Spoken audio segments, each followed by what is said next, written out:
Well, for more on Toyota, Andrew Phillips, KBC Securities auto analyst, joins us from Tokyo. Andrew, Toyota met the media for the third time in 12 days. Can he even begin to repair the damage that's been done? Isn't it too little, too late?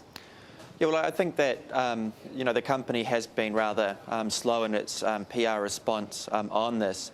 To be fair, the company has never been one of the more proactive when it comes to talking to the press. But certainly it does look as though there is, having 3 press conferences in, I think it's 12 days or so, it does look as though the company is, trying to sort of scrabbling to catch back up. I think, what was sort of encouraging in the press conference yesterday, they talked about this electronic throttle problem. This was, in the press release. This is something which, there has been some concerns about inviting some of the third-party testing in, because I think there are perhaps some concerns, as Toyota being completely honest, and I think they are trying to, throw a lot of light onto that situation. Some people say that the problem has become way too big. I mean, what does Toyota need to do right now to save its reputation, to get back its customers? Well, I think, one of the issues here, why it sort of has turned into such a big issue, is just the huge number of vehicles which are being recalled.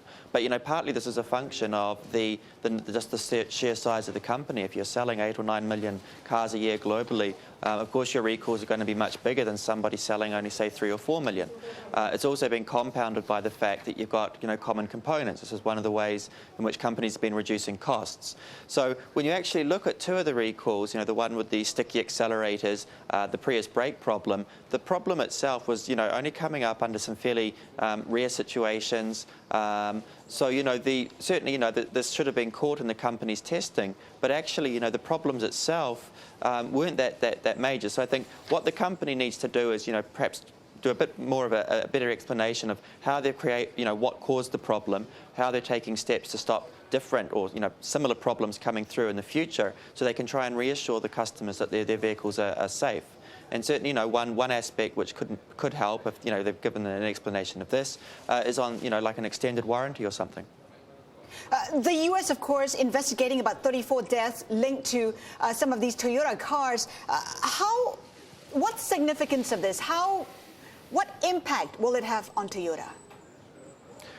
Well, the difficulty here is, was there some sort of, was there some intentional neglect or not? I mean, that's, I think, what's really the crucial issue here. Was the company aware that there was a problem and they intentionally did nothing about it, leading to these problems, or was it, in terms of, taking time to go through and identifying it? So, in terms of the number of complaints, if you look at, relative to the size of the company, a recent study by Edmunds, which is a US auto market research company, looking at the complaints to the NHTSA from 2001 to the beginning of this month, Toyota ranked 17th out of 20 companies. So the actual number has been relatively small, and so I think they are trying to, trying to just show that there hasn't been any sort of intentional cover-ups. I think that's the main problem.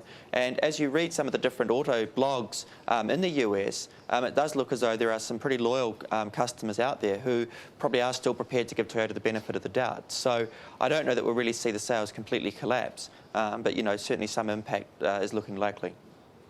Even so, can you quantify the potential damage given the lawsuits that we're seeing? We have, 49 lawsuits filed on behalf of customers in the U.S. and Canada, and at least 13 lawsuits brought about by individuals. I mean, surely that will impact the company. Well, it may do, but I mean, to be honest, when you're doing business in America, lawsuits are a fact of life. I mean, they come through quite regularly. When you look at other companies, and sometimes these things can take a long time to go through. Often companies will have insurance for them, so if you're talking about the direct financial impact, it can be fairly limited.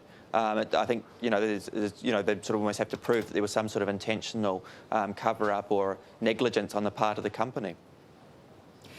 The Corolla recall. How bad would it be?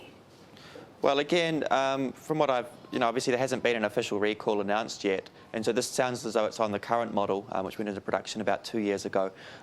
The reports that I've read is it talks about overly sensitive power steering. Again, this sort of sounds like perhaps a bit of a control software issue. As I say, I don't know, I haven't seen any data, but the complaints of overly sensitive steering, that does sort of sound like a control issue more than anything. And so again, a bit like the Prius brakes, rather than some sort of mechanical failure or mechanical defect, it may be to do with the control program, and that can generally be relatively easy to remedy.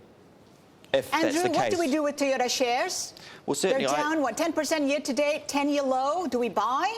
I certainly don't think there's a lot of downside at these levels. I mean, the stock, it's been sort of up and down, but it sort of keeps bouncing off about 3,200 yen.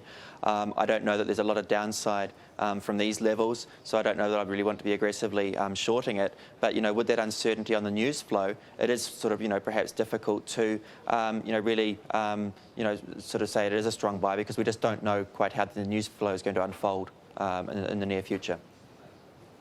Okay, and your target for Toyota shares by year end? Oh, well, when you look at this stock, I mean, it does tend to trade quite a bit. I mean, just in the last, less than a month or so ago, we're at 4,200 yen.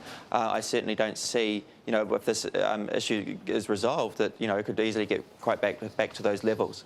It really just depends how the news flow plays out on this one. Andrew Phillips, KBC Securities, thank you so much for your insights today.